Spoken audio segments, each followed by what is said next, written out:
Alrighty, let's get this chapter discussion review started. Obviously, we're going to be talking about chapter 365, and thank you for those who are stopping by in the stream right now. You already know it's a little bit of a later stream, a 5 o'clock stream. I usually stream at around like 2, and typically I usually stream Monday and Tuesdays, but I was quite busy these past couple days. The Deku hat is back, or beanie is back, because your boy's hair is grimy right now. Your boy's gonna get a haircut tomorrow, but today the hair is grimy, so the beanie is coming out. And you know what? We're gonna talk about this chapter. We're gonna break it down. We're gonna also talk about the controversy that kind of went along with the chapter. Of course, this is a My Hero Academia. What would a chapter be without some sort of controversy in the mix of it, right? Because of course there's always some ridiculous controversy going on, or some sort of thing that happens where people get mad during the latest chapter, and that's what kind of happened this chapter. But I'll get into that later after the sort of we like go over the chapter ourselves. Now, this chapter, I'm just gonna say it right now, it was pretty good. I really liked it, just because not only are we going into a lot more Bakugo stuff, but not just like Bakugo stuff, but like, Best Genius, Edge Shot, and them trying to bring back Bakugo. But we get a lot more MIrko in the chapter, and I love MIrko. MIrko is one of my favorite heroes in My Hero Academia. She's definitely my third favorite pro hero in the series. Damn. Every time I think about it more, she's my fourth favorite pro hero in the series, okay? Because there's All Might, which I believe All Might's number 1 for me. Hawks is number 2 for me. Third is Endeavor. And then is MIrko for me. And MIrko, still top 5 in my book. She is definitely up there. And I believe Stars and Stripes is right behind MIrko for me, at least, right? Stars and Stripes was amazing. She did some badass things, but if she was in the series for a little bit longer, did a little bit more things, she probably would honestly be in my top 3. But then again, she was only there for that one arc, so I can't really say. But yeah, let's get into this chapter, because there was quite a bit that happened in this chapter, and I do want to really go over what was going on in there, and then obviously talk about the controversy afterwards, because the controversy is something that kind of rubbed me the wrong way when I saw people kind of like going off about it on Twitter, especially when the whole the chapter actually officially dropped, or not even when the chapter officially dropped, when the leaks dropped, there was already people being mad about it. But let's just get into it, and enough of that before I freaking go on a rant.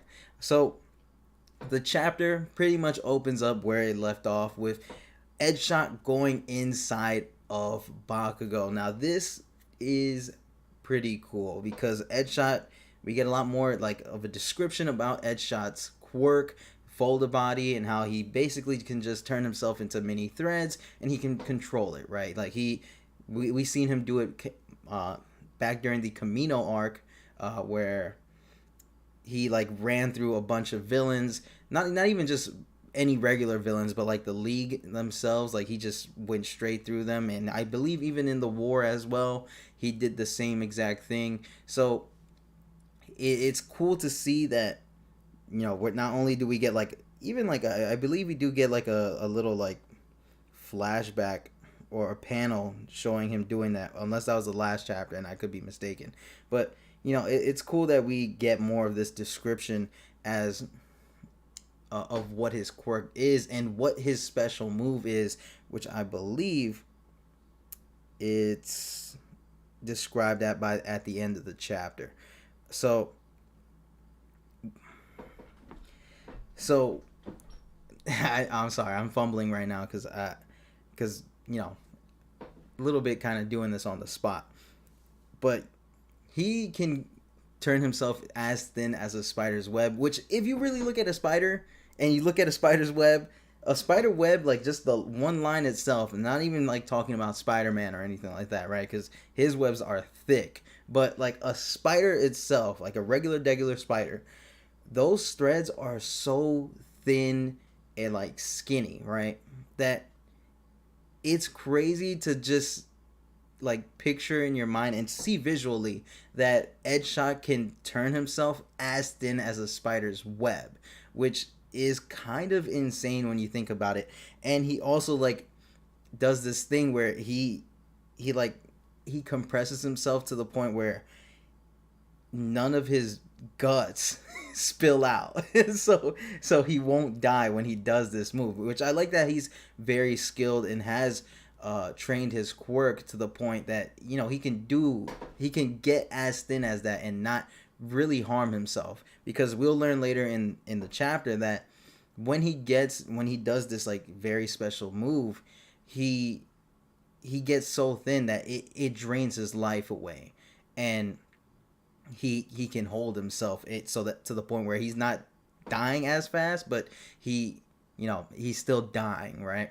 But what I like about this chapter, right, is that Wash gave a certain amount of heroes bubbles, and somehow throughout that whole fight between Shigaraki, Edgeshot, and the whole gang that's at Shigaraki's tomb, the UA spot, somehow those bubbles were still alive, and he managed to take out a bubble and like put himself through the bubble as a threat, obviously, and he was able to cleanse his body. That's how he was able to go inside of Bakugo at clean without being dirty and possibly giving Bakugo an infection and stuff like that. Which I like how it was it was explained that, hey, Wash's bubble that we got from a good amount of chapters ago is still here, and we're using them, right?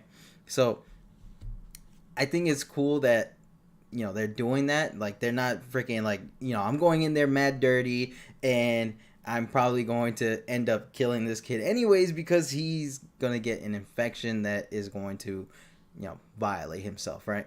And I like how these god bubbles just like stayed like not didn't even pop not once throughout that whole entire battle. And he's sterilizing himself. He's making sure that he's clean before going inside Bakugo's body, which is pretty dope. And I like how it kind of hinted at Best Jeanist was trying to do his best in patching up Bakugo himself, but he couldn't get to like these certain parts, or he couldn't patch him up well enough like the way Edgeshot is about to do. And we see the inside of Bakugo's heart, well, not heart, but like inside of his chest, and we see his heart, and we see Edgeshot as thin as a needle, as thin as a spider's web, just patching up Bakugo's heart and just chest area in general, right?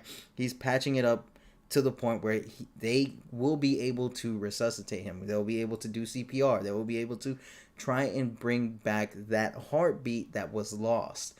And I like how, he, as Edgeshot is kind of like monologuing to himself, he's still like shook about it because he doesn't want the kid to get murked, and he's doing this for Bakugo, and as well as Best Jeanist too, because Best Jeanist is Bakugo, I guess you could say, mentor or master in a way, right? He's been teaching Bakugo the sort of ways of being a hero, and Edgeshot making this sacrifice is like, hey, I don't know this kid like as well as you do. Maybe you should be in this position, but I'm going to do this because I'm the only one here that can really make this sort of sacrifice, and I'm not going to let this kid die when we should be the ones, us pros, instead of like these up and coming pro heroes.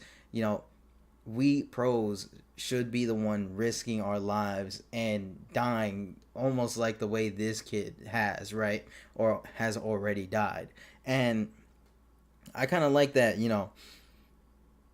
it's like a very intense moment that they're going to try and bring this kid back to life within like those few seconds of him already having been dead, right? And I like the sort of realism with it, right?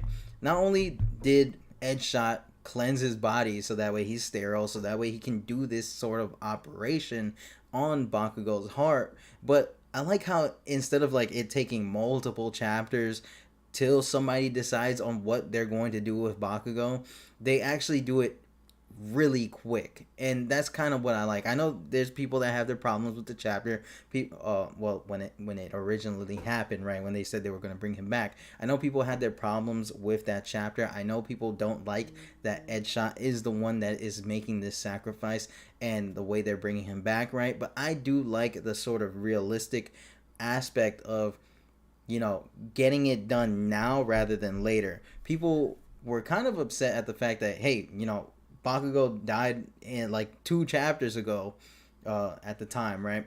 And now they're bringing him back, like not even like a whole couple chapters later. But when you think about it, the more the time passes, right, the more oxygen Bakugo doesn't have in his body, the more brain cells are dying in his head, and the more likely chance that he will remain that way, right? It would be more unrealistic if they had done this like sort of resurrection process like 15 chapters later, right? Even if it was just like, oh, we're going to look at these guys and this is what's happening at the same time, right? I feel like this is something that would need to have been done immediately rather than later. So I like that Horikoshi is taking the time to actually get the resurrection process done within these few amount of chapters within his death, right? And I like how it's being done quick and now rather than later. So I think that's definitely an upside to this, and I feel like that's kind of gives it the more realistic, edge for the chapter, or at least for a resurrection type of thing to happen, because we all know that there are bad resurrections, there are bad ways to bring characters back to life. I've said it in a stream before. One of the ways that I hate the most is like by the end of the series they get resurrected not resurrected, reincarnated as someone else, but they are technically the same person, right? I hate those, and I also hate the random, kami or god coming down from the heavens and giving this hero or our hero or this character a second chance to sort of do it over again, and well, to pick up where they left off, not really do it over again, because that would be reincarnation, but you know what I mean. I think it's better that it's being done this way than some sort of reincarnation or somebody with some god quirk, like just bringing him back like a rewind. I think rewind was the cheesiest way to bring somebody back, and I didn't like that people thought that was going to be a good way to bring him back, because they would have taken away the stakes, and I feel like there's still stakes in this, right? The way they're bringing Bakugo back, or the way Horikoshi is going about bringing Bakugo back with Edshot being this a spider web thread, patching him up in the inside, sterilizing him, doing it in this sort of realistic way. I like how he's going this route. This more like, anything could happen. Shigaraki's right there. There's no way, someone like Eri could make it in time and rewind him to a state where he was actually good. That would kind of be like cheaper in a way. I like how he's going this route, because there's still stakes there. Whether or not you agree with me, whether or not you believe the stakes are gone because he's coming back to life or whatever, there is still stakes there compared to if Eri were to do it, right? If Eri was the one that was going to be bringing them back to life, or not them, but him back to life, right? If she was the one that was going to bring him back to life, I feel like that would take any ounce of stakes away from this war in general. Not even just like the chapter when he died, like just the war in general that's going on right now. I think there would absolutely be no stakes in there if Eri was the one to have done it. But I like that they're going, well, Horikoshi and the editors and stuff like that are going this route with Bakugo and bringing him back to life. I'd say that that's one good thing that I kind of really like about this sort of resurrecting process. So we're about to get into like a way crazier part, because as Edshot is inside of Bakugo, patching him up, and Genus is like watching over him and stuff like that, and also looking at Shigaraki, watching a whole separate battle go down literally in like a couple yards away from them. We have Shigaraki going back over there, looking, and he's like, I already killed that kid. Why are we still on him, right? Why are they helping him? Why are they trying to save him? And this is where I really, really love about this chapter, because we get to see just how like this sort of bothers Shigaraki mentally, and how it really affects him, and what he went through in his past, because he even gets more pissed off about when he further thinks about it. He's like, I already destroyed that one. I already killed him. And he jumps and he leaps towards Bakugo and Best Jeanist to try and basically essentially finish the job, because to make it so that there is absolutely no way of that you could bring him back, because that he knows that that's what they're doing. He knows that their goal or their plan is to bring back Bakugo, and that's why he's like, I already destroyed that one. What are you doing? And then we have Mirko jumping in to basically beat up Shigaraki, or to stall Shigaraki, so that way Best Jeanist and Edgeshot has the time to do what they need to do to bring back Bakugo from the grave, right? And what I like about this is because if you remember from, I believe, last chapter or 2 chapters ago, I get confused sometimes. Edgeshot or Best Jeanist, one of the two, or even both, said to Mirko, he's like, yo, you keep fighting until you die. like do not stop until you cannot go any farther. You keep fighting, because until we're done with this. Like, you cannot let him get to us. And then he basically, of course, he said that to everybody there, to stall for them. But it was mostly to Mirko, because let's be honest, Mirko is probably the only person within that group that isn't, Bakugo, that can actually do something to Shigaraki, or can at least stall him enough to where, they can get the job done. Because Mirio isn't going to do that. Mirio is someone who, phases in and out of things, and can probably hit a squeaky toy punch, which to Shigaraki, that's what it would be, right? To anybody else, Mirio's punches would be insane, but like to Shigaraki, that's nothing, right? That's nothing to him. He doesn't care. But Mirko has that power. Nejiri, not gonna really do much. Sun Eater, he did his ultimate move already, and that did absolutely nothing, right? That was his strongest move, apparently, like the strongest move compared to like almost anybody there, and he did absolutely nothing, right? But with Mirko being there, with Mirko being that technically that only person that could really do anything, she has raw physical strength compared to a lot of the others. So she could kick Shigaraki and probably push him back a few yards, compared to like, a Nejiri or a Mirio or a Sun Eater, right? And that's probably the best that they're going to get is Mirko at the moment, until like, Bakugo comes back, or even Deku shows up, right? So that, I like how, Mirko jumps in to fight Shigaraki, or to stall him, and she is pissed. Like, she is very livid, right? He's like, yo, you really just came over here to get destroyed? And she's like, what did you say to me? Like you think I'm gonna get destroyed that easily? Like, are you serious? Like, do you know who I am? I took on like 5 Nomu at once. Pause. That can sound very wrong. But I really love how like she is giving Shigaraki that work, right? She does one kick and he basically flies away, or he falls, or as he says, he staggers, right? He staggered from just one kick alone. And what's insane about this is that Shigaraki takes her arm. Well, I believe it. Yeah, I believe it's her arm. He takes her arm, and she has no arms. She has no arms to fight with. She has one leg that's good. And it's crazy. And I believe I saw Chibi, or like the thumbnail and the title for his like review for this chapter, and it was like, she's a nugget. She's basically a nugget. That's kind of true now. Like, she has one more limb left that basically needs to be gone for her to be an official nugget. And she's on demon time.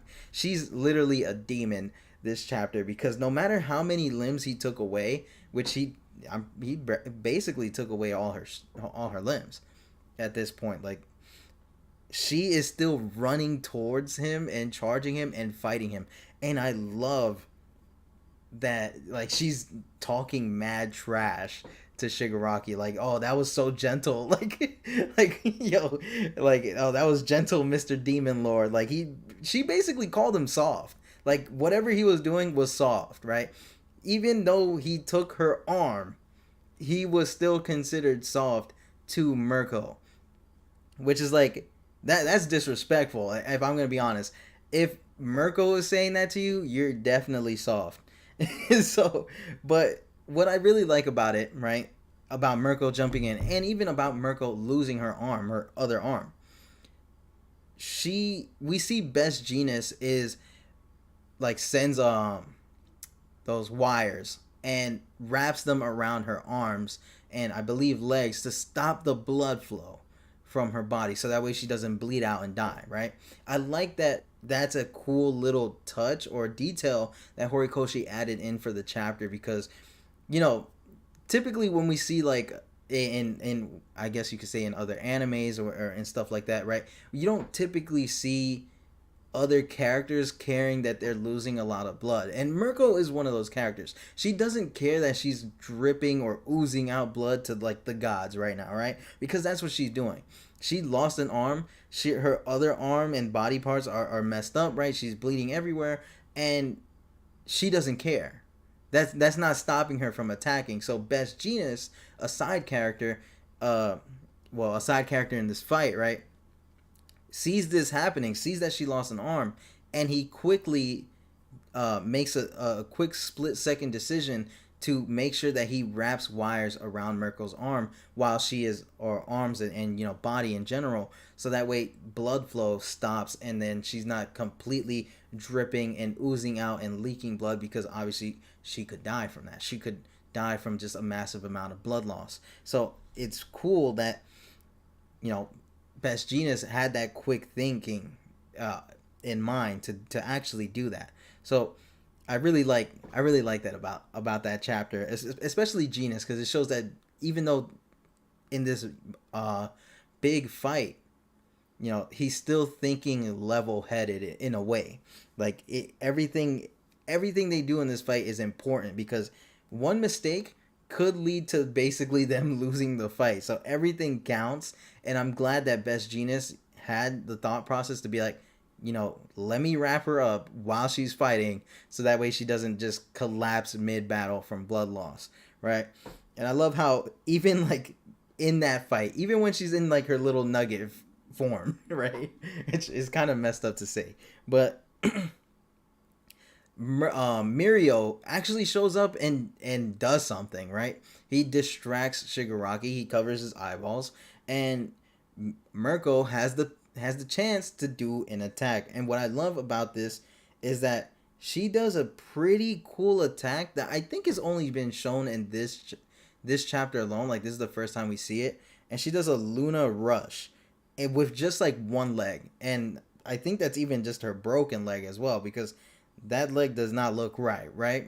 So it's cool that she does like this sort of new move on him, and we see that Mirko is fighting for Bakugo, and we see like him even like Mirko looking at Bakugo in a way, which I'm not sure if that was Mirko looking at Bakugo, but there's like a little panel, a couple panels where it's like, you know, Mirko, don't go quietly, which is what I was saying earlier. Like, hey, you know, that's what they told Mirko to do, and Mirko is doing that. Like, she's not going to stop until she literally is dead, or like cannot keep going anymore. And that's what I really love about Mirko. And I think Mirko is probably one of the most badass heroines in the series, because she is like all out or nothing, dog. There's nothing that can stop Mirko unless she literally her heart ends up like Bakugo's, right? There's like nothing that could stop her, and that's what I really love about her character, right? She's a dope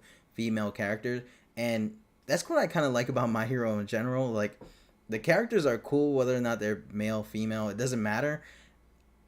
Mirko is one of those characters that kind of, you know, fights against that stereotype of, you know, female characters being useless, or female characters like doing absolutely nothing, because she does it. Like she puts in the work. If she's tasked to do something, she makes sure she gets it done, or at least, just like in the war arc, right? Or the Paranormal Liberation war arc, right?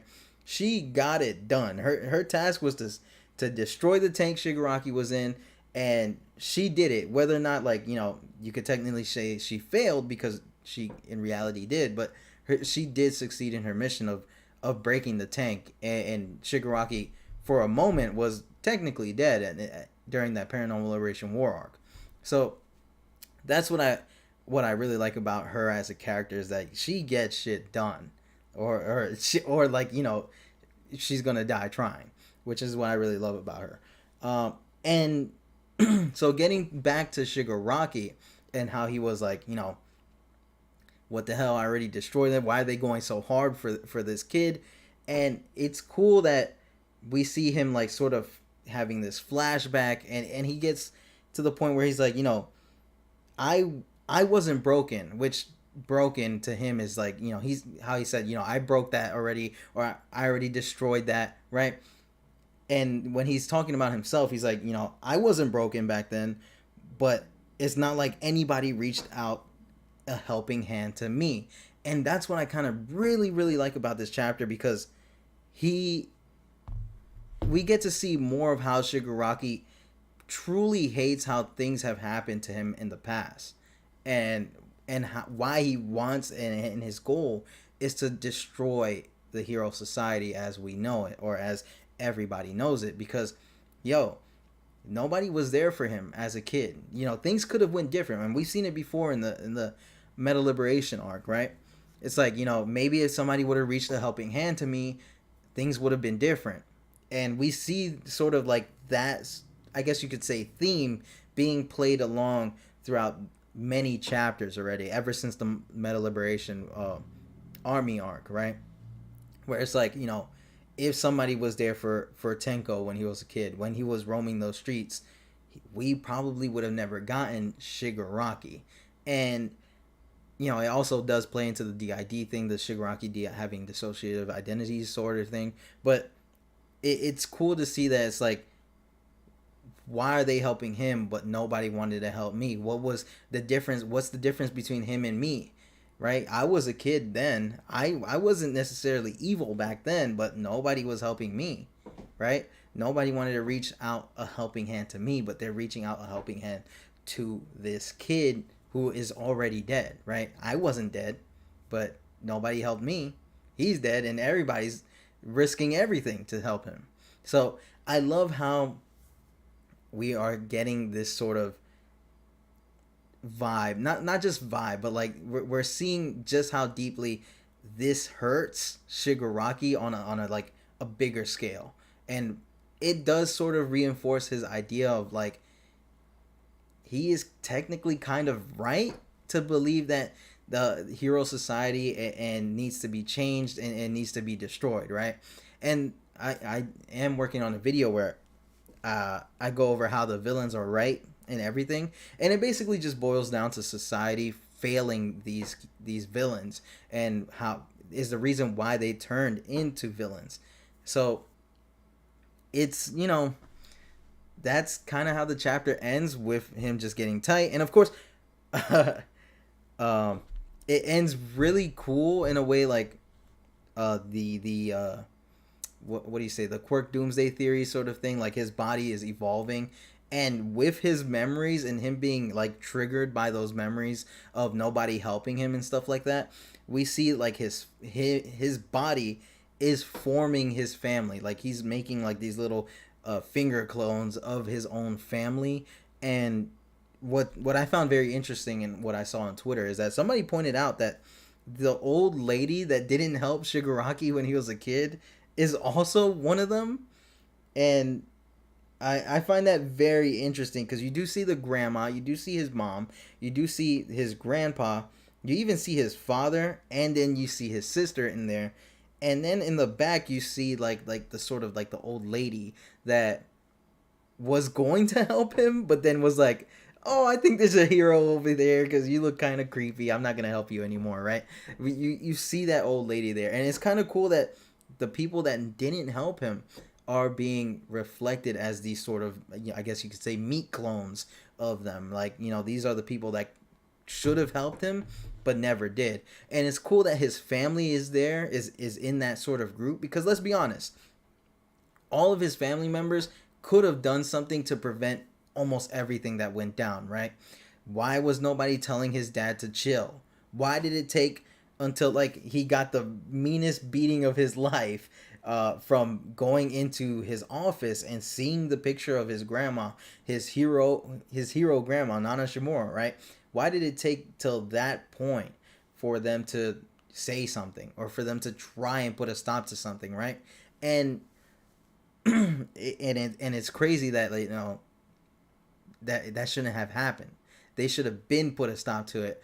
And that's what I kind of really like, that everybody, not even just like, his father, right? Because you would think like his father would be the ultimate like person that you would think like he would have the most grudge towards, but it's his whole family. It's basically everybody that could have and should have helped him, which is including his dad, his family, his sister, his Mon is not there, thank God. But and the old lady, it's cool to see that.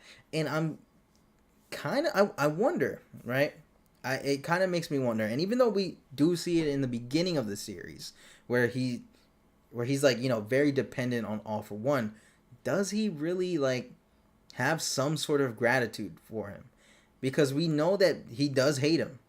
It's been confirmed that he does hate him, because All for One says it himself when they're in the One for All world, or One for All for One world, where back in the Paranormal Liberation War arc, they sort of like are in each other's One for All worlds.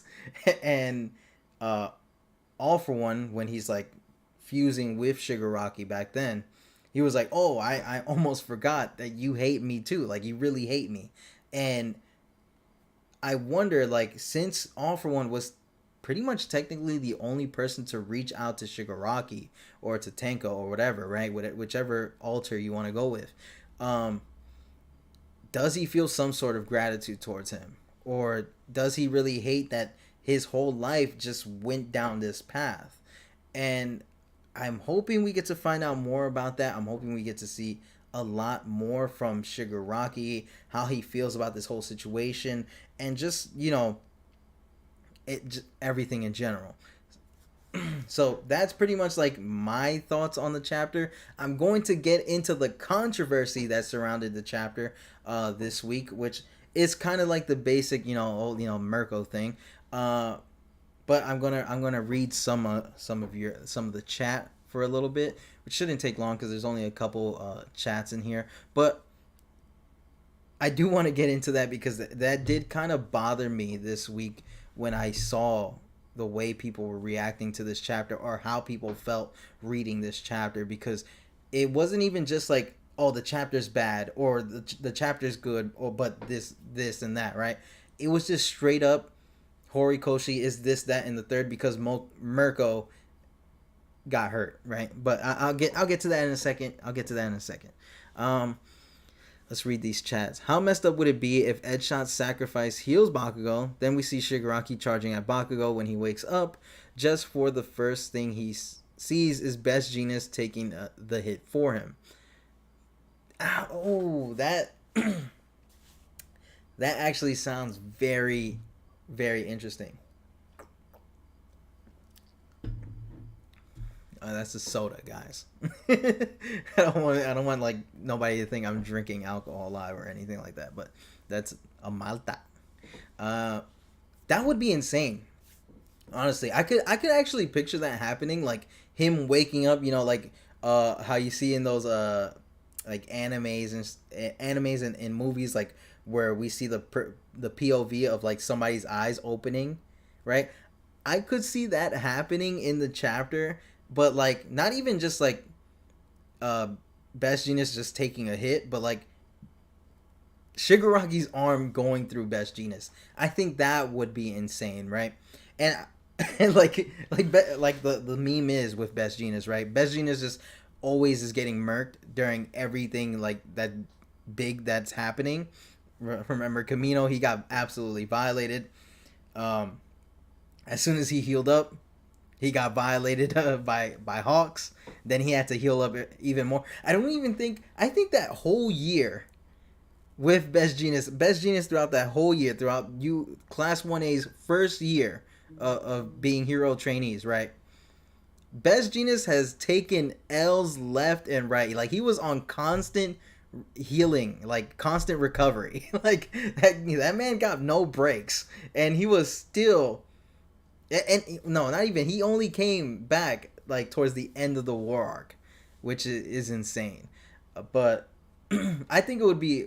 I think it would be funny and also dramatic and also sad if like Bakugo does wake up and sees a hand, Shigaraki's hand specifically, through Best Genius. I think that would hit different, honestly, like literally. But I think that would definitely hit different when it comes to like the emotions, because it's like after we see like after, let's say, Bakugo pops off when he sees this happening, right? He's like, oh, I'm still alive.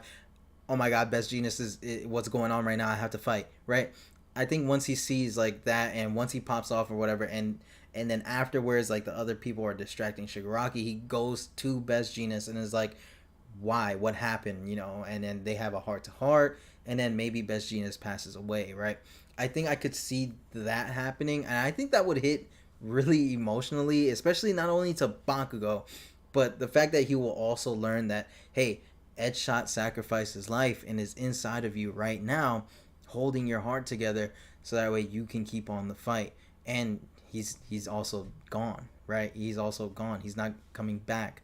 He's dead within you. Like, I'm also not. Hold on, I'm saying also a lot, but with Edgeshot in there and with Edgeshot dying, right? Isn't it going to be bad that there's a literal decomposing body within Bakugo? What do they have to like take that away, or is he so thin to the fact that like it doesn't even matter, right? Like when Edgeshot decomposes within him, it's like basically nothing, right? It's not as bad as like it would basically be like when you get stitches in real life and it dissolves. Is that how it's going to work? I'm not sure. Like I'm not sure, but it really just got me thinking that right now. But yeah, it would be really emotional, like for him to find out Edgeshot is in there, he's dead, and then now Best Genius is next, and they both made this sacrifice for him, and it would be cool to not to see him like obviously mourn and grieve and feel like a disappointment, because we all know when he finds that out, he's going to feel like a massive disappointment, because of him, two other heroes made a sacrifice, and not only did they lose something important, but they lost their lives, right? They lost their lives for him. So it's going to be sort of like very shocking, and I'm pretty sure he's going to get severely pissed, and we might get a further quirk awakening within him, or we might just see him just like nuke the whole entire area and to try and violate Shigaraki. I could see that happening, but who knows? Maybe we might see that or we might see the beginnings of that in chapter 366, or we could see it like within a couple chapters from now. Where's Deku, right? I think that's my biggest question right now. Of course, I want to see the revive process going down, because obviously I don't want to just jump back and forth everywhere. I want to see this be done first, but I'm also very curious about where Deku's at. True, MIrko is awesome. MIrko is awesome. One of the reasons I love seeing Tenko say that is because Deku will be the hero to give him that helping hand. Yeah, I think we're going to see, because my thing is, like, I believe Shigaraki has dissociative identity disorder because of what happened back then, right? And I think it's going to be cool that Deku is going to give that helping hand, and it's going to reach the Tenko version of Shigaraki, right? Because they have the Shigaraki alter, then you have Tenko, right? These two personalities. One went down the evil path, one was hidden away for God knows how long and didn't really have the chance to develop, so we could see him reach towards Tenko, the good side of him, or the good alter, the good personality, and sort of pull him out to take control over Shigaraki's body. And it also is going to pose an even interesting question, if that's a word. If this happens, right? If Tenko ends up maintaining control over the body, what does that mean for Shig for one, or the Shigaraki and all for one, combined Shig for one, right? What does that mean for Shig for one and that personality? And will Tenko be on constant watch? Will he be held in like a tight security area where he can't do anything? Like there's going to be a point where that question is going to be asked within the series, if if Deku manages to reach out to Tenko and sort of get him to stop being bad and stuff like that.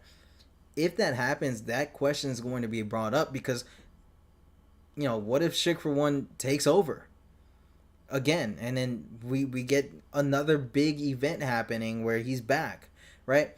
That's going to be something on the back of people's minds. And if Deku ends up saving Shigaraki, or saving Tenko, right? So that's something to think about. I feel like, will he be on constant watch? Will they even trust him, or will they like sort of euthanize him, right? Will they just like put him to sleep, so that way that is not even a concern anymore?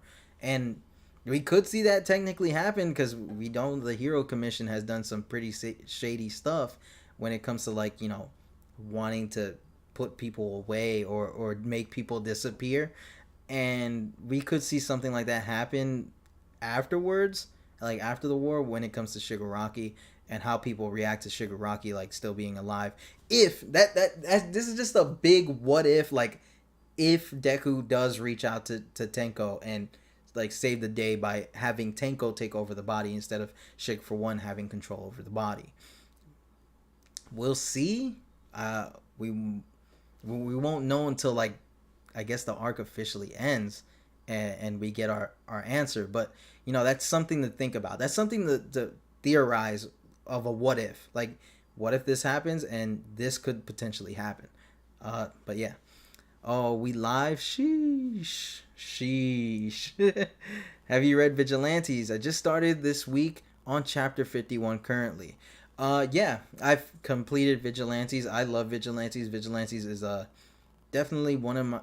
there's a lot of people that say Vigilantes is better than My Hero Academia, but I don't think so. Personally, I don't think so. I think it's really, really good. I'm not going to knock it down or anything like that. I think Vigilantes is really, really good. I think every My Hero Academia fan should read it, because there is backstory, there is character development that we see from current characters in My Hero Academia that are in Vigilantes, and it's a prequel, so we get to learn more about like certain heroes like Aizawa, President Mike, Midnight, who I currently made a video about. If you didn't go see that video, please watch that video, because there is some like really cool world building within that video that probably not a lot of people know about. So we get character development for Midnight, Aizawa, Best Jeanist, Shirakumo, who was shown in season 5, which happens to be Kurogiri. Well, I keep thinking like people don't know that, like that's a spoiler, but it's not, because it happened in season 5, right? Kurogiri is Shirakumo, right? We learn more about Shirakumo. We learn more about Kurogiri. We get to see more of the Hood High End in there, like a pre-Hood High End, which I know you're not there yet, but I guess that's a spoiler. But not really. We get to see more of MIrko, like a young MIrko going into action. I'm trying not to spoil everything, or I don't think those are spoilers, just saying what characters are in there, but maybe you might feel that way. I'm sorry. Mirko's there, Hood is there, Rappa's there. We get to see more characters that we do end up seeing in the future My Hero Academia, which is really cool. I really do love that, and I love the cast of characters there too. Knuckle Duster, Koichi, and Pop Step. I love those characters. Those characters are funny, and it's just a fun time reading Vigilantes. And I like how we do learn a lot more about the world within vigilantes. We get to see a little bit of Hong Kong. We get to learn a lot more about the U.S. and how basically in the U.S., pro heroes, vigilantes, like and the official pros first started in the U.S. So I like how that was a thing, right? Like that's actual canon, that's actual lore for the series, and I believe everybody should just read Vigilantes. It's really good, but like I said, I don't think it's way better than My Hero Academia, like a lot of people say. After Edshot sacrificing himself for Bakugo, I feel like it'll heavily impact him even if they don't know each other. It'll kind of be like when Deku saved Kota even though they don't know each other. Yeah, I think that's what's going to happen as well. I think I said that in like a stream or two ago where it's like, that's going to be very impactful for him because Bakugo has dealt with a lot of people making sacrifices, All Might making a sacrifice, him making a sacrifice himself, other heroes making him sacrifices to protect the future generation, and that's what they're doing for him, right? Like they're protecting his future, so it's going to hit him pretty heavily. Like, just imagine how heavy it hit him when All Might retired and he felt like that was his fault. This is literally going to be a different sort of reaction because these people literally sacrificed themselves to save his life. So it's like, that's going to be a different kind of feeling that we're going to see him get. And I love how Bakugo, like not even Deku, like usually you would see someone like the main character like Deku, right, go through something like this, but I love how Bakugo is the one that goes through a lot of these very emotional sacrifices that we see go down in the series and how he takes it personally. So I love how we're going to most likely see how he reacts to that. Plus, it would be a major guilt for him since he already feels responsible for All Might's retirement. Yep, you on the money. Why do I feel like that All Might will be involved in some way and die by Shigaraki's hands? Night Eye said he'd die an unspeakable gruesome death, and I think Shiggy's decay quirk will do that. Plus, Shiggy's hatred for All Might seems to have grown after Stars and Stripes fight. After the Star and Stripe fight. Yeah, that is still something that sits crazily in the back of my mind. Like I like as a fan, when I think about the series, when I think about everything that's going on currently, and the way I do my research and I see a lot of different things that goes on within the series, that always sits in the back of my mind because this is the seventh. It was said that he would die within 6 to 7 years with like of the prediction. So it's technically it is the 7th year. And All Might survived to the 7th year. He didn't die on the 6th. So like and this big war is going on and we're in the final act of My Hero Academia. This could be it, right? We could see All Might biting the dust within this arc. And the way it's being set up, right? And the way I see it going down, because we do know that All For One is currently trying to find the location, or he's about to go to the location of where Shigaraki's at. And he most likely already knows where he's at because, he has that link with him because he's literally inside of Shigaraki paws, right? Through his vestige. So he's going to go to where Shigaraki's at to free him. He said that in a chapter. I don't know what chapter specifically, but it was like right before the whole Bakugo stuff was going down. Or like right as the Bakugo stuff was going down. Or I even think that was last chapter. but he's going to head to where Shigaraki's at to free him from that spot. So once Shigaraki is free from that spot, once this big battle goes down, he's probably going to head straight to All Might to make a statement. And that's how I kind of feel is what's going to happen once Shigaraki gets freed from that tomb, that UA tomb or Shigaraki's tomb, right? That's what I think is going to happen. And I also think a lot of crazy stuff is going to happen once he gets freed. Like, I think a lot of people are going to bite the dust. I think, there's going to be plenty of casualties, whether or not they, die or not. Because we do know there's a good amount of people that are at that location right now, right? Momo's there. Hatsume's there. Power Loader's there, right? I believe that's what his name is. We got the manga kid from Class 1B.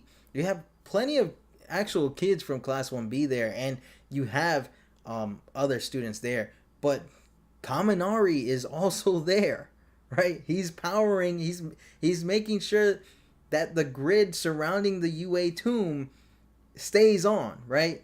They're all there. So if All for One does end up breaking him out, which the only way he's going to be able to do it is by, smacking those kids, smacking the kids that are powering him up, or are powering up that grid and making like the place fly up, right? That's the only way he's going to do it. And All for One, being the savage he is most likely probably going to like end some of those kids, so that way the power goes down, Shigaraki is freed, and they're going to do whatever they want, right, from there on forward.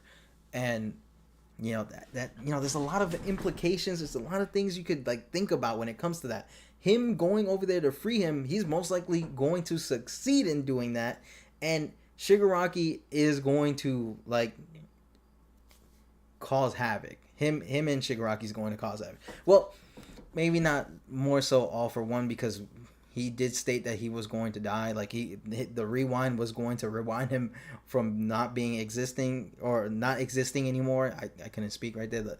My Hispanic came out, and we're gonna see that. That's crazy to think about. I hate thinking. I hate thinking because it got me gassed up on thinking like, bro, we're going to see something crazy happen within like the next few chapters. I'm gonna read this last one, and then I'm going to move on to the controversy from this chapter alone, because I think we kind of been on chats for a little bit too long, and I talk a lot. So, what if Eri rewinds All Might and we get a final 1v1 between Prime All Might and Prime All for One? Now, it depends on how Eri's quirk works with that, right? Because if we get a rewound All Might, does that mean One for All comes back, right? Because it rewinds his body to a previous state, and obviously in the previous state before, like, he lost One for All, does that mean he has One for All in that previous state? Will Ares successfully, I guess you could say, technically make a copy, but not really a copy of One for All with All Might? It's hard to really think about that, because we don't know the extent of Ares' quirk, and we don't know how that necessarily works, because with someone like Mirio, right? Mirio hasn't had his quirk taken away from him, in the sense of like, All for One took his quirk. So we don't know if that quirk factor just comes back when, like, if Eri were to rewind him from that, or does the quirk factor just stay away, and he just doesn't have a quirk because it was already taken from him, and he can't be rewound and make that copy, right? It's very like, it's kind of like a bag of worms, right? There's so many possibilities, and it's never really explained properly, or we haven't gotten to that point yet, because there could be a moment where we do get to that point where that might be something that happens to a specific character. So we don't know if that quirk factor, or if that quirk factor does end up coming back. And obviously One for All works in a very different way compared to a lot of other quirks itself, so that's its own thing. It would be cool, I think it would be cool to see that in a movie. I don't know about seeing that in the anime or manga. I think it would be cool to see that in a movie.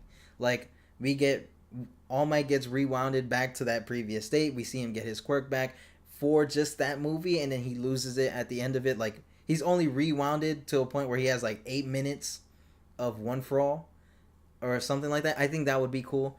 Like, just for a movie, and hey, even for like an arc in the manga, I think that would be cool too. But it would have to be like very big and very special for them to like sort of do, or for Horikoshi to do that. Because like, for a movie, I'm fine with it. That's a very special occasion. That's a movie. I want to see something crazy, right? But for an arc, it has to be extreme. It has to be extreme. It has to be like Shigaraki's coming back, or like All for One came back from the dead, right? It has to be something like that where they need that. Like they need another One for All user. But I don't know. It really depends on how Aries quirk functions with someone like All Might and One for All. It's totally depending on that. But that is a good point though. Is that a possibility? I don't know. But yeah, let's get on to this like controversy thing, right? So when this chapter was leaked, when we saw everything go down with MIrko, with I need a sip of this. Love me some Malta. But you know, when the chapter was leaked, when we saw things going down with MIrko, when we saw MIrko basically transition from a woman with some limbs and prosthetic limbs to a almost nugget, right? Um, People were very upset that she got hurt. And I hate that about the My Hero Academia fandom. I don't know if it's the My Hero fandom. Well, obviously it is because these are the people who like are like this. But I think it's mostly just like the U.S. side of the fandom, like the more American fans, because you know they tend to say that Horikoshi is X, Y, and Z, like this bad person, he's a misogynist or whatever. Like, you know, they say that he's a misogynist, that he hates women because MIrko got hurt, MIrko lost a limb, or MIrko gets treated the worst out of everyone. Which, yeah, you could technically say, yeah, MIrko has gotten the most has gotten the most like damage compared to anyone else, right? I'm not even gonna lie. MIrko has gotten beatboxed in My Hero Academia. Like she's gotten murked. Like she has lost limbs, has lost pieces of her body and stuff like that. She has been brutalized. And that's not a bad thing, right? I think it's cool when we see how certain characters are willing to go to the extreme to do the right thing at the end of the day. And I think that's what makes MIrko cool, right? You don't really see that happening with a lot of female characters over here in the West and stuff like that, right? Because typically female characters in the West kind of just do it all. Like they don't necessarily face any hardships or anything like that. Like I'm talking about characters, right? The characters themselves. Like Star Wars, right? The new Star Wars trilogy. No matter what your opinion on it is, when you really look at it, Rey doesn't, you know, really get challenged in any sort of way. But MIrko, when you look at MIrko, when you look at the female characters in My Hero Academia, they do face challenges. Maybe not certain female characters in My Hero Academia, but MIrko, Stars and Stripes, right? They are doing all of these crazy battles. They're getting into the most epic battles in the series, and it's not appreciated because they got hurt. Like, I don't get what is this, like, sort of hate for when a character that just so happens to have, you know, a big pair of titties or, you know, a vagina, right? That when they get hurt, it's the biggest deal ever. Like this person's a bad writer, like, or just Horikoshi, right? Horikoshi's a bad writer. Horikoshi's a misogynist. Horikoshi hates women because a female character that was in an amazing, epically drawn fight that was probably the best fight in the entire series, right? Got hurt. Like, I don't get that. We see tons of male characters get hurt all the time in My Hero Academia. Deku being one of them got absolutely obliterated with his arms, broke his arms every time in the series, and nobody was saying anything about that, right? People might have just got annoyed about it, but people weren't like, oh, Horikoshi is this, that, and the third because of it, right? Stars and Stripes. The people said that about Stars and Stripes too, right? It's like, you know, Stars and Stripes did go through it, and she died. She disintegrated at the end. They even said that about him then. What other hero that gets brutalized? Endeavor. Endeavor lost an arm. Endeavor got a massive scar. Endeavor has punctured lungs, right?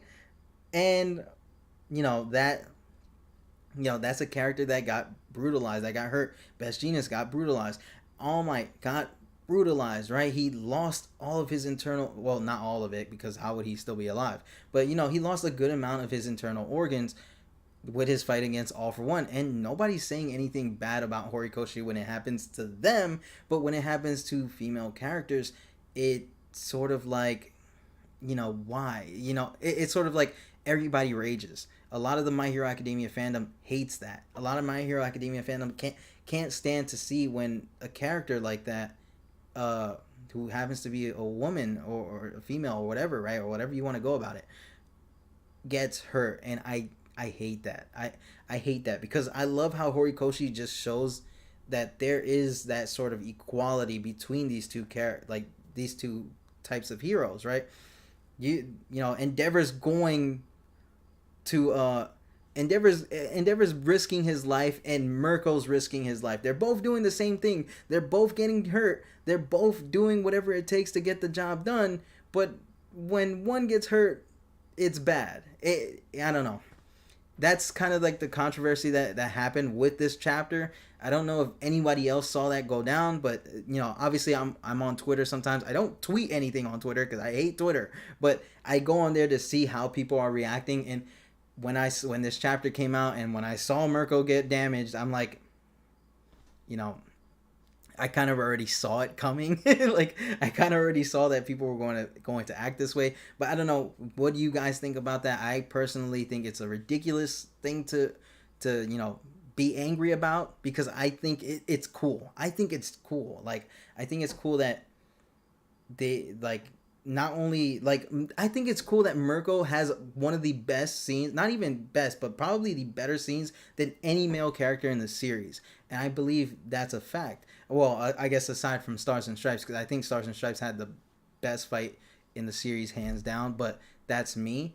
But Mirko's a close second, right? She had some of the best fights in the series, but nobody appreciates it.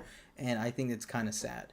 But, that's me. What do you guys think about that? Let me know in the chat. I did see someone say, Maureen Marler, say that, I'm a woman and I don't think like that or something like that, or I didn't get mad about that.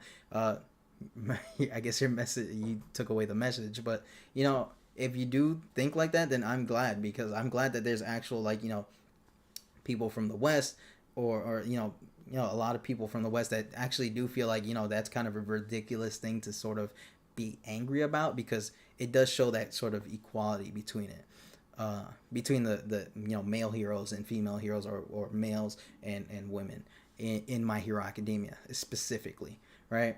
But I'm going to read some of the chat. I swear you can't please My Hero fans except me. Bro, I feel the same way. I might get a little bit upset with some of the decisions made.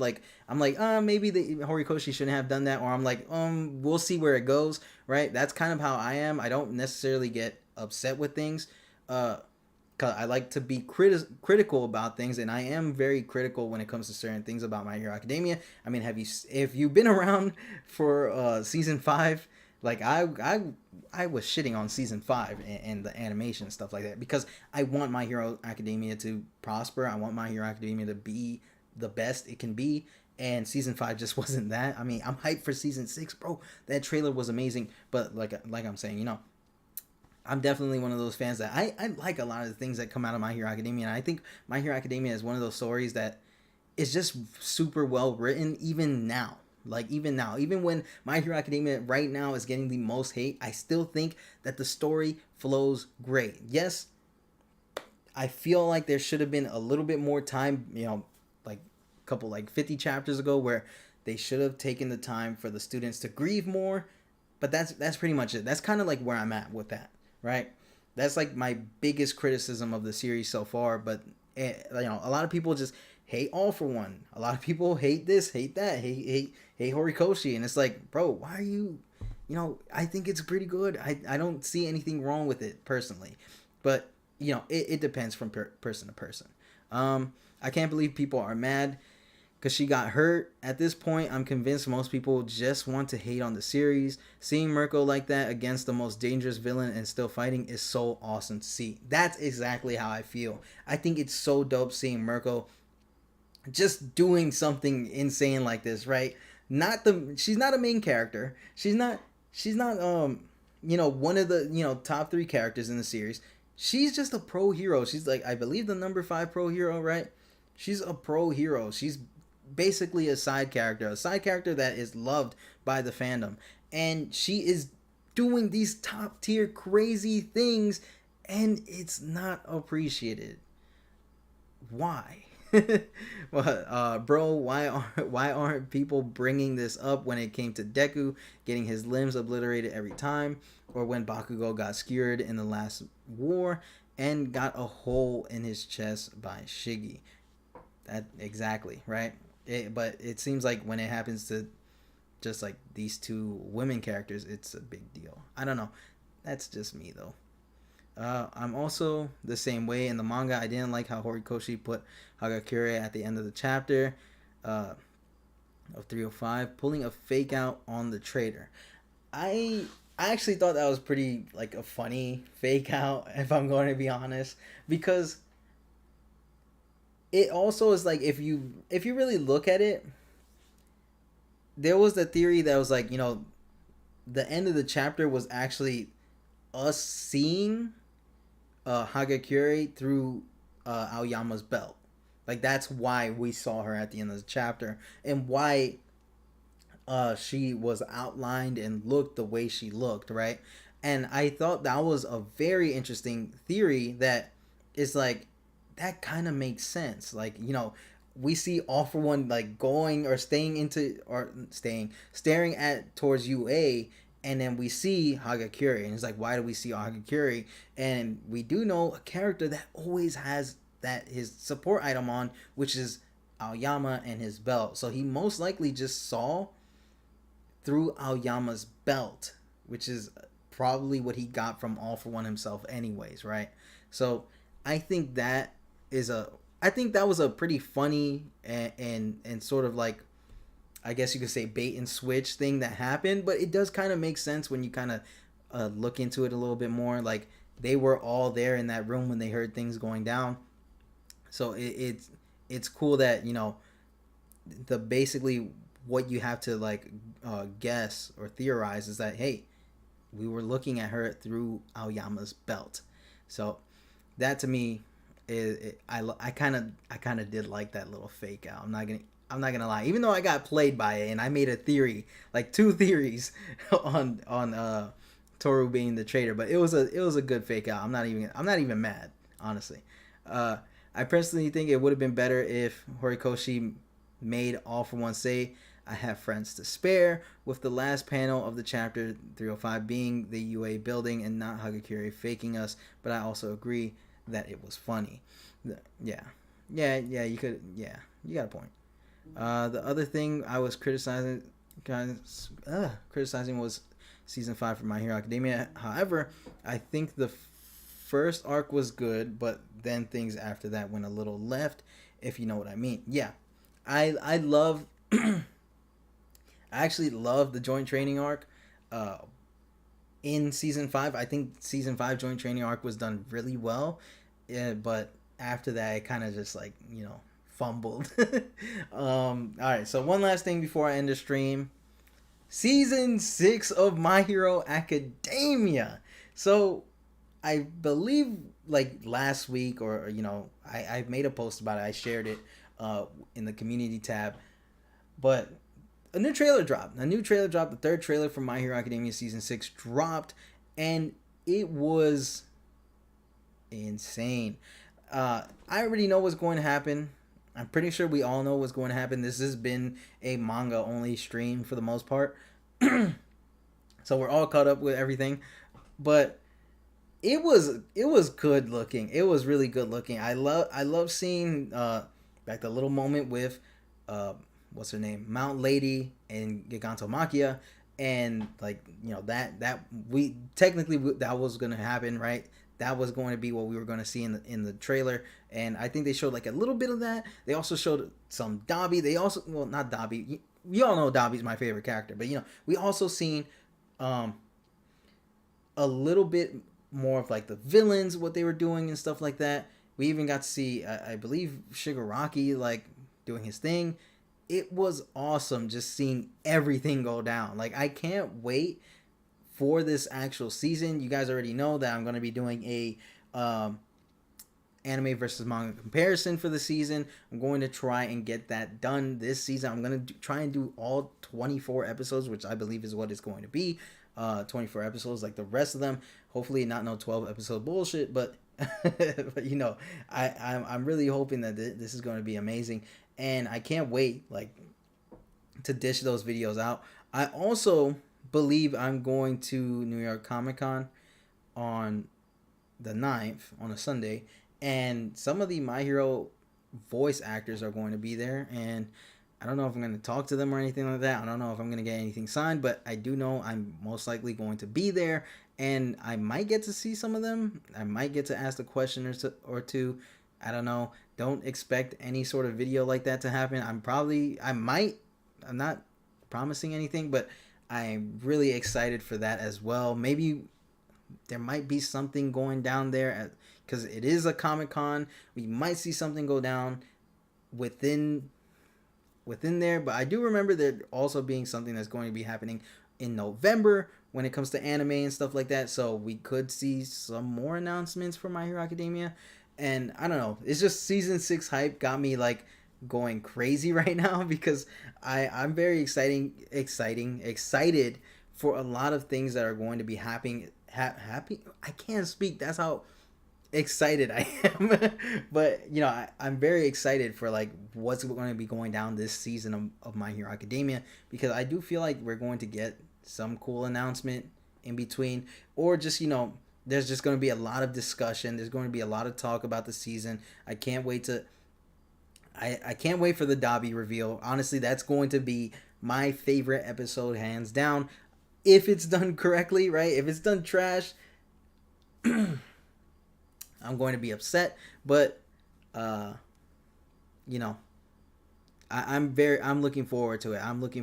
I think that the Dobby reveal is going to be my favorite. I love that when they show Dobby there, he's like kind of standing over Hawks. Like, I mean, you all know what I'm talking about. Like when you see the him going like, right, and you see like the little flames around him, you could tell like he's standing over Hawks. He's going to tell Hawks like the secret or whatever, and I do want to know how that's going to be done. Like, I'm shaking. Like, I want to know how that's going to be done, because in the manga, it was done with a blacked out speech bubble, right?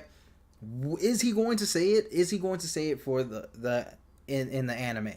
Are we going to see that happen? Or are we going to see it go down where it's like, it's silent, and then we see Hawks' face go, right? Are we going to see that happen? I don't know. I am tweaking right now, basically. I can't wait. This whole season is going to be amazing, and I hope that the war arc, the Paranormal Liberation war arc itself, is the entire season. I don't want no goofy shit like season 5 where it's like 30 arcs in one type of thing, right? Like they sort of fit arcs that shouldn't be able to fit in there, like I don't know. But I'm hoping it's going to be the whole season, and maybe the Tartarus escapee arc at the end, right? Because that's not really long. That should be at least like 2 episodes long, and and you know, Deku standing over a destroyed Japan. I think that's how the season should end, and I do think that would be a good ending point for the season, because, bro, it's like, I feel like there's no other better way to end the season than that. And then when we get season 7, we're going to see the most beautiful woman, Lady Nagant. So, yeah, I love Lady Nagant. Like, Lady Nagant is my favorite. But, you know, I'm hyped. I can't wait to see what's going on. I do think My Hero Academia is going to officially, like, the anime for My Hero Academia, I think it's going to end in season 8.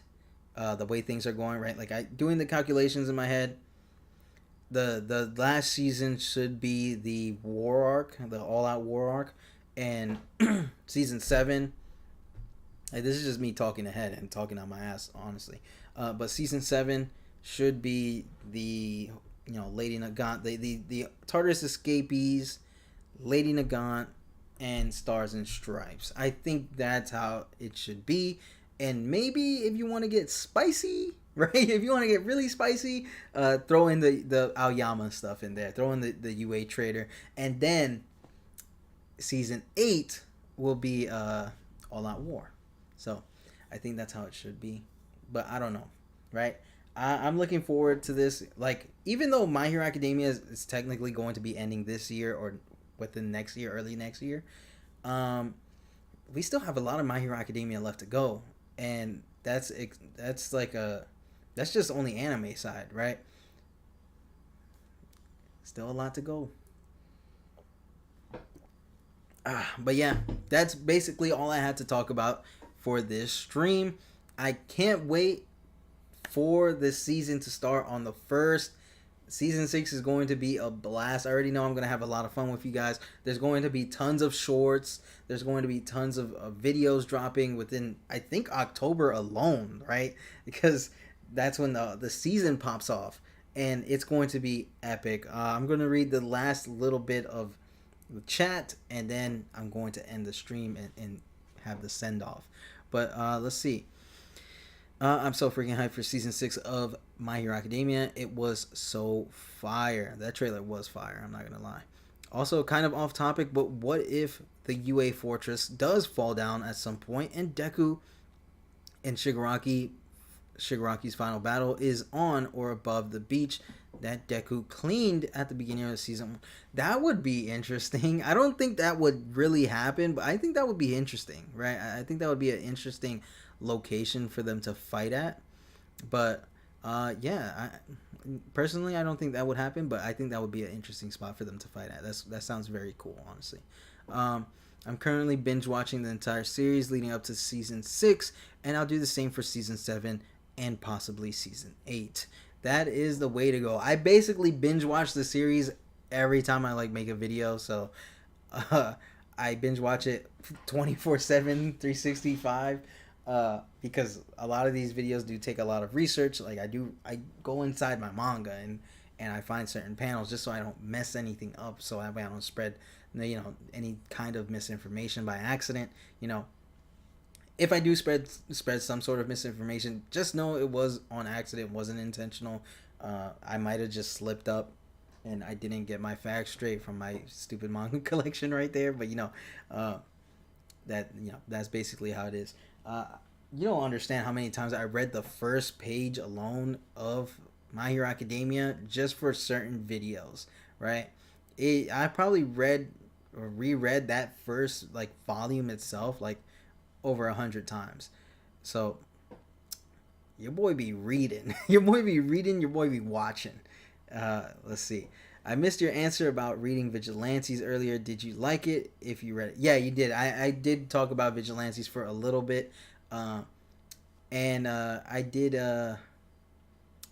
say I liked it. You could probably go back later to see what I said, but yeah, I love Vigilantes.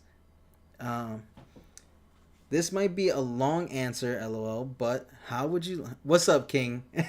What's up, King? I be seeing you all the time in the comment section. How you doing, bro? But how would you like My Hero Academia to end? Sorry if you've already answered this. I think... Now, I'd say... For it to end, alright, I'm gonna go with the war arc first. I think the war arc should end with Shigaraki blowing up. I know that sounds kind of too forward, but too late to the stream. But hello, I'm gonna answer this one last question, and I'm basically ending the stream unless I see another very interesting question. So what's up, Giovanni? But yeah, this is the last question of the stream, maybe. So what I mean by Shigaraki blowing up, which I'm pretty sure you were there for the video, but I do want for a clean wrap up for everything to wrap up nicely in my eyes, right? And Horikoshi could definitely do this way better because I believe in Horikoshi. I think Horikoshi is a fantastic writer, and obviously no matter what he does, I'm down for it. But there was this moment in the beginning of the series where All Might was like, One for All is so powerful that when you get it, you have to be built or you'll explode when you use the power, right? And we see like a diagram of Deku's body parts like flying out of his body and stuff like that. And with Shigaraki and All for One, and the whole goal of them is to steal One for All, right? I do think like there's going to be a moment where it's like, hey, All for One didn't account for this quirk being this powerful, and once Shigaraki gets his hand on One for All, or if Deku's only option and the only thing he could think about is the only way I could stop Shigaraki now is to give him One for All and pray that he just blows up. like how like he'll have that flashback to his conversation with All Might in the beginning of the series, and he's like, maybe this could work. This is my last resort. This is my last ditch effort, right? And that's what will happen. He will willingly give it to him, and then Shigaraki, when he gets that power, whether it, that's if Deku can't save him, right? Once he gets that power, once he uses it, it's done. He's done. He blows up. He the power courses through him, and we see his limbs and stuff like that fly. And obviously, Shigaraki without no head is a dead Shigaraki, because we don't know. Shigaraki's not Wolverine. Yes, he does have an amazing healing factor and stuff like that, but it seems like if he loses his head, he'll die. And so if that happens, if it works, like if Deku's plan works, if that's what goes down, right, then they would win. But there would be no One for All, and there would be no more All for One. So that would sort of end that whole feud, that whole generational feud between them. And then afterwards, and that's just the way I kind of want the All Out War arc to sort of end, because I think it'll neatly wrap up everything. It's like, hey, All for One got what he wanted, but it was too much for him to handle, right? I think that would be cool, and then we could probably see something between Yoichi and All for One in the One for All world, and be like, haha, you lost. I told you was gonna lose, type of thing. But that's kind of like how I would picture it, and I did make a theory about it that I kind of explain it a lot better in there than I did right now. But after that, like, let's say that doesn't happen or whatever, it doesn't matter. This next part doesn't really matter if that happens. If when that is all done, when the war arc is all done, I could see a lot of things happening, right? I could see them actually finishing the school year, these people becoming pro heroes, some of them going into agencies together, or some just outright not being heroes anymore, which depends. I'm working on a video right now where I kind of go like, what will happen after the arc for certain characters. One of the characters I'm thinking about is Tokoyami, right? And my thought process is he would be the next Hawks, right? Since Hawks is basically kind of chopped at the moment, right? He has no wings. He's not going to be able to kind of like recover that fast because he's that burnt and damaged from Dabi's flames. Someone is going to need to take his place, and we might see a time skip where like we see what our heroes are currently doing right now in the present, because technically My Hero Academia right now is a story that's set in the past, because Deku narrated in the beginning, he's like, this is the story of how I became the greatest and stuff like that, right?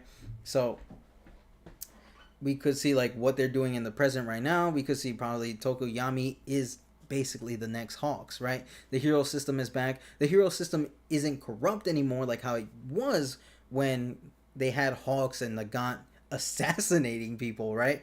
But Tokoyami would sort of play the role that Hawks did, where it's like he goes undercover, he plays double agent, he finds out what the villains are doing and stuff like that. That I could see him doing that, right? He technically the next Hawks. That's what I could see him doing. I did say in a theory that we could see that a hero team forms, like sort of like the Avengers or like a Justice League, right? But in My Hero Academia, where because we don't have that, that doesn't exist in My Hero Academia right now. That is not a thing. Yes, hero teams happen and stuff like that, and we do see hero teams, but it's typically like from the agency itself, like Endeavor, right? He has his own hero team, but it's like his hero team. It's not like a hero team formed of different big heroes like Mount Lady, Endeavor, Kamui Woods and stuff like that. It's not like that. right? And I do want to see like a sort of Avengers get formed after this because of what happened with Japan and the rest of the world, and how the rest of the world left Japan to fend for themselves, which is kind of messed up, right?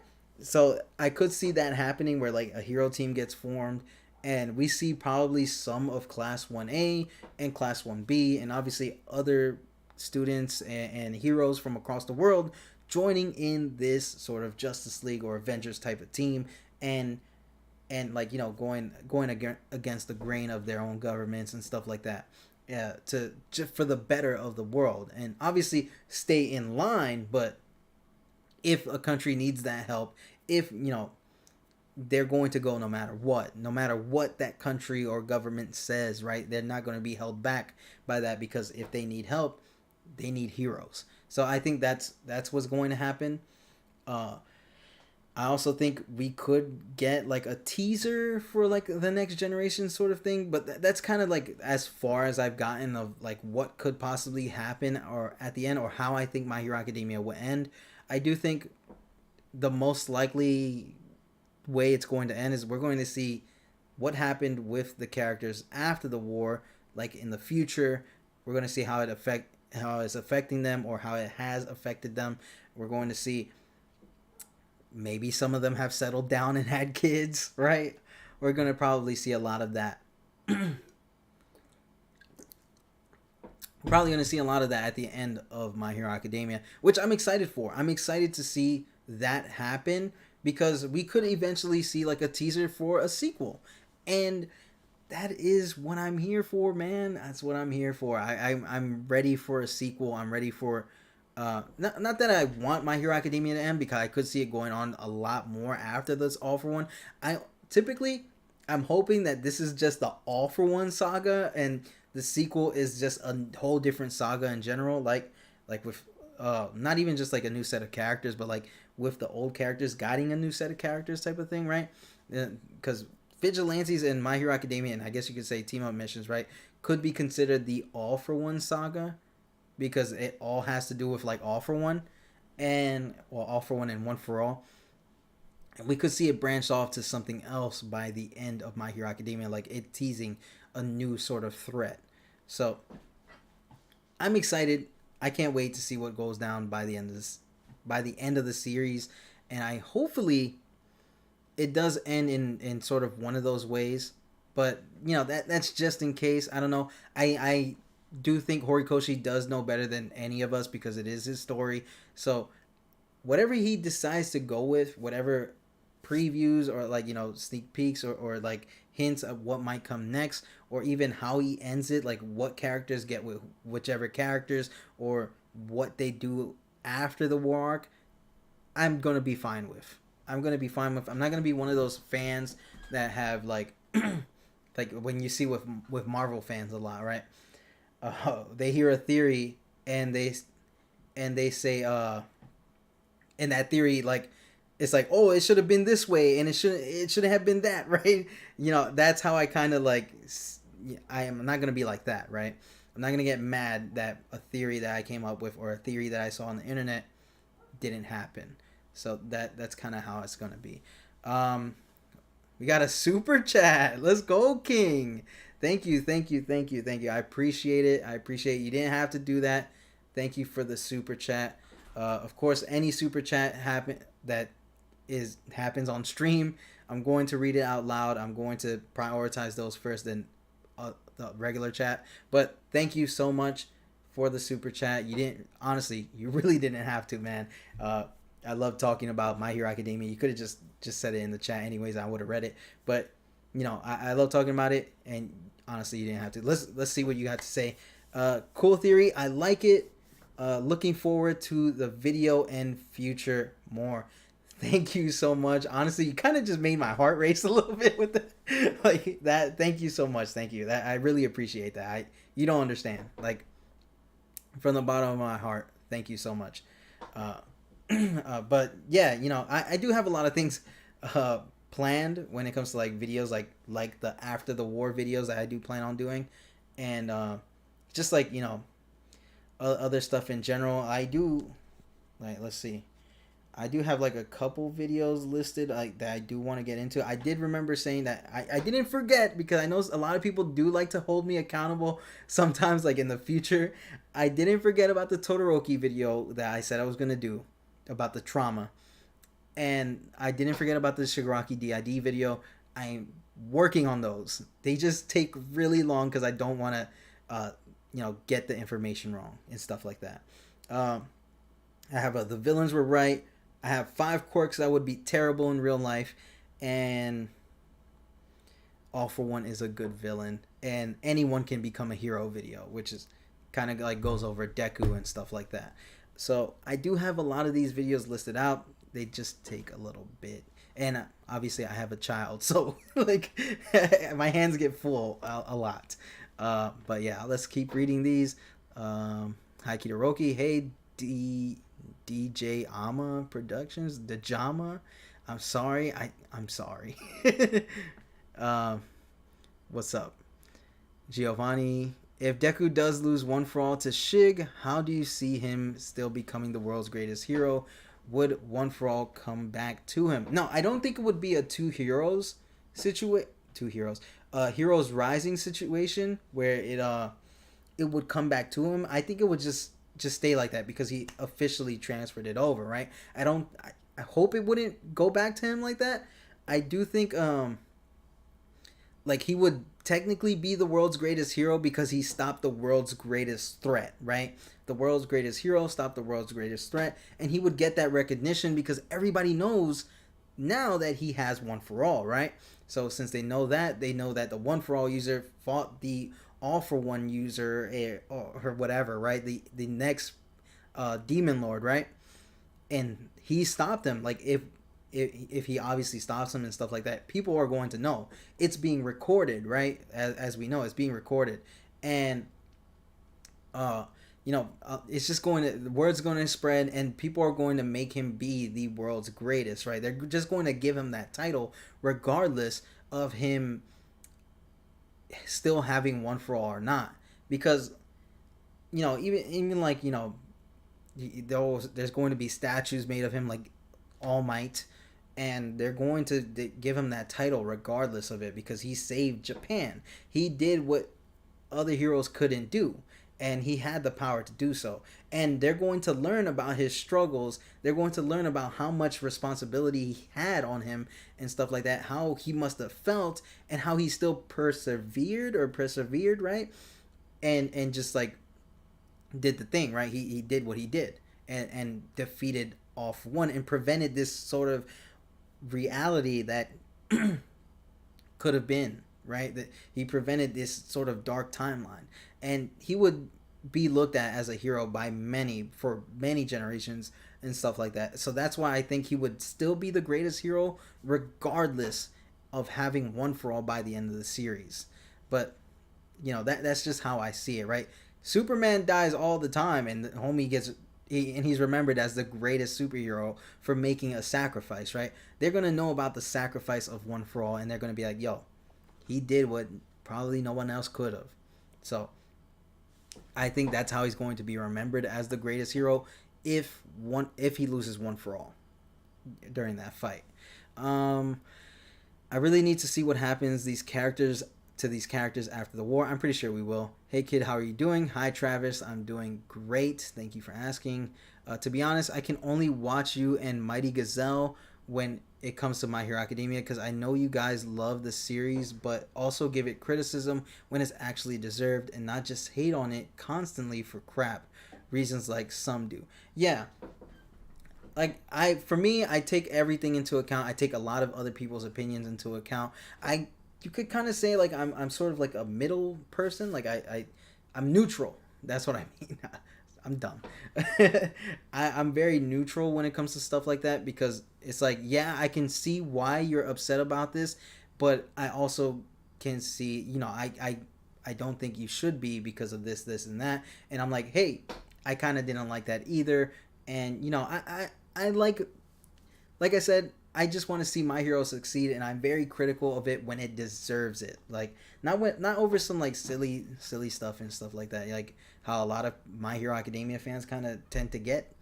But that's just kind of like, you know, I feel like if a big My Hero Academia creator hates something, everybody just hates something, and I kind of hate seeing that on the internet. But you know, it be like that, I guess. You know, it be like that. But that's just how it is.